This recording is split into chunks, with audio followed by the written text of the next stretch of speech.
వందే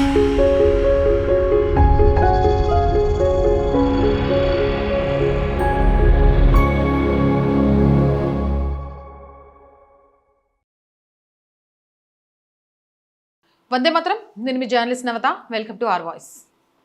ఏ దేశంలోనైతే జీవిస్తున్నామో, ఏ నేల మీద గాలిని స్వేచ్ఛగా పీలుస్తున్నామో, ఏ మన్ను అందించిన ఆహారాన్ని తింటున్నామో ఆ మాతృభూమికి వందనం చెప్పడానికి మతాన్ని అడ్డు పెట్టుకోవడం కేవలం కపటత్వమే.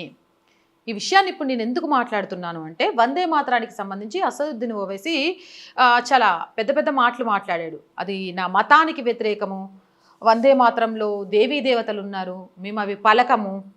అసదుద్దీన్ సార్, మతం గొప్పదా, దేశం గొప్పదా? నీకు భారతీయుడు అనే ఐడెంటిటీ గొప్పదా, లేకపోతే నేను ముస్లింని అనే ఐడెంటిటీ గొప్పదా? ఈరోజు నువ్వు ఈ దేశంలో ఎంపీగా సకల అన్నిటినీ అనుభవిస్తున్నావు అంటే ఈ దేశం నీకు ఇచ్చిన వరమా, నీ మతం నీకు ఇచ్చిన వరమా? ఇవన్నీ నీ మాట్లాడడానికి కారణం ఏంటి అనేది తెలుసుకోవాలంటే ఒక వీడియో చూపిస్తాను, చూడండి. मैं एक मुसलमान हूँ, मैं सिवाय अल्लाह के किसी की इबादत नहीं करता हूँ। अगर मैं किसी की बात करूंगा तो मुसलमान कहाँ रहूंगा? तो ये सब मकसद एक ही है कि इस देश को एक हिंदू थियोक्रेटिक कंट्री बनाया जाए। हम इसकी मजम्मत करते हैं, कंडेम करते हैं। और बीजू మాతృభూమికి నమస్కరించడం మతానికి వ్యతిరేకం అని చెప్పడం ద్వారా ఓవైసీ ఏం నిరూపించాలనుకుంటున్నాడు? దేశభక్తి కంటే మతాలయాన్ని ఎక్కువ అని నిరూపించడానికి ప్రయత్నిస్తున్నాడు. ప్రపంచం మొత్తం చూద్దాం, ఏ ఇస్లామిక్ దేశం కూడా తమ మాతృదేశ గౌరవాన్ని నేరంగా పరిగణించదు. ఈజిప్టు, ఇండోనేషియా, ఇక్కడ ఏముంటాయి? ఆ దేశాల్లో జాతీయవాద భావనలు ఉంటాయి. అలాంటిది భారతదేశానికి వచ్చేసరికి మతతత్వ భావజాలం ఎందుకు? ఓవైసీ అనుసరిస్తున్న విధానం రాజ్యాంగ పరిరక్షణ కానే కాదు, కేవలం సంకుచిత ముస్లిం ఓటు బ్యాంకు గ్యారంటీ వ్యూహం. ప్రశాంతంగా ఉన్న ముస్లిం యువతలో మీ మతం ప్రమాదంలో ఉంది, మిమ్మల్ని బలవంతంగా హిందువులుగా మార్చాలని చూస్తున్నారు, ఈ దేశాన్ని హిందూ రాష్ట్రంగా మార్చేస్తారనే అనవసరమైన భయాన్ని, విద్వేషాన్ని నూరిపోయడానికి వందే మాతరాన్ని ఒక సాకుగా వాడుకుంటున్నారు తప్ప మరేం లేదు. మాట్లాడితే రాజ్యాంగం, సెక్యులరిజం అని పెద్ద పెద్ద మాటలు చెప్తూ ఉంటారు కదా నాయకులు. అదే రాజ్యాంగ పరిషత్ వందే మాతరంకి ఇచ్చిన జాతీయ గేయం హోదాను ఎందుకు అంగీకరించట్లేదు? ఇక్కడే మీ కపటత్వం ఏంటి అనేది బయటపడట్లే. తమ హక్కుల గురించి మాట్లాడేటప్పుడు మాత్రమే రాజ్యాంగం గుర్తుకొస్తుందా? బాధ్యతలు, జాతీయ సంకేతాలను గౌరవించే విషయంలో రాజ్యాంగాన్ని పక్కన పెడతారా? స్పష్టమైన సౌకర్యవంతమైన రాజ్యాంగవాదం కనిపిస్తోంది కదా ఇందులో. వాళ్ళకు అనుగుణంగా మిమ్మల్ని చూస్తే అసలు మీ అందరికీ విషయం తెలుసో లేదో, స్వతంత్ర పోరాటంలో అష్ఫకుల్లా ఖాన్, బేగం హజ్రత్ మహల్ ఇలాంటి ఎందరో గొప్ప ముస్లిం సోదరులు వందే మాతరం అని నినదిస్తూ బ్రిటిష్ వారిపై పోరాడారు. మేము వందే మాతరం అనం, మా మతం తప్పు వందే మాతరం అంటే, మేము అనమనలేదు. వాళ్ళు వందే మాతరం అనే నినాదం స్వతంత్ర ఉద్యమంలో ప్రతి భారతీయుడి ఊపిరిగా మారింది. బ్రిటిష్ వాడిని ఈ దేశం నుంచి తరిమి తరిమి కొట్టడానికి ఒక నినాదంగా మారింది.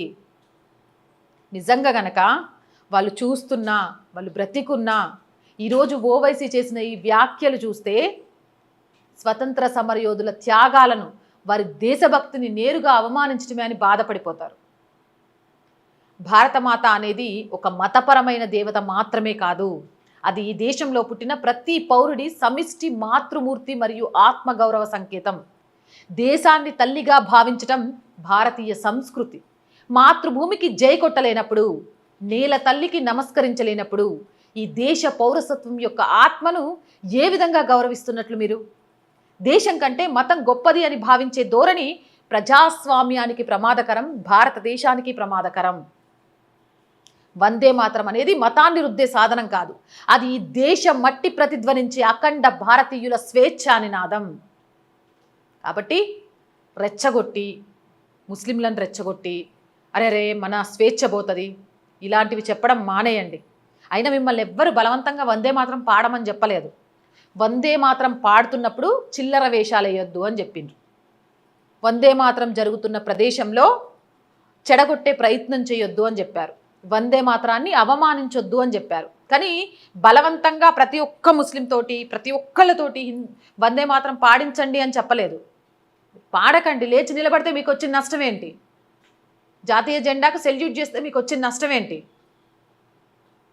మొత్తం మీకు చరణాలలో అక్కడ దుర్గా అమ్మవారు వస్తుంది అనేది మీకు ప్రాబ్లం అయితే వందే మాత్రం అనండి. దాంట్లో మీకు వస్తున్న ప్రాబ్లం ఏంటి?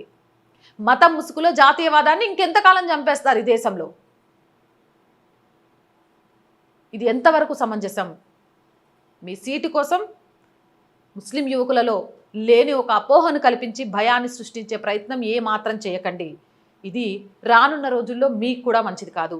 అవునంటారా కాదంటారా? నేను చెప్పిన దాంట్లో తప్పు ఉందంటారా? మీ అభిప్రాయం ఏంటి అనేది కామెంట్ చేయండి. అండ్ మోర్ వీడియోస్ కోసం our group of channels, our voice, our political, our Sanskriti ఛానల్స్ని వెంటనే సబ్స్క్రైబ్ చేయండి. కంటెంట్ బాగుంది అనిపిస్తే లైక్ చేయండి, షేర్ చేయండి. అండ్ ఆర్థికంగా ఆర్ వాయిస్కి ఫస్ట్ వీక్ వచ్చేసింది. మీ అందరి చేయుత చాలా చాలా అవసరం. ఈరోజు సహాయం చేయాలి అనుకుంటే సబ్స్క్రిప్షన్ పక్కనే జాయిన్ అనే బటన్ ఉంది. 1 to 5 లెవెల్స్ ఉన్నాయి. ఏదో ఒక లెవెల్లో సపోర్ట్ చేయండి. లేదా స్క్రీన్ మీద గూగుల్ పే, ఫోన్పేతో పాటు అకౌంట్ డీటెయిల్స్ ఉన్నాయి. మీకు తోచిన సహాయాన్ని అందించండి. వ్యాపార ప్రకటనల కోసం 8328 500 576 నెంబర్ని సంప్రదించండి. జై హింద్, జై భారత్.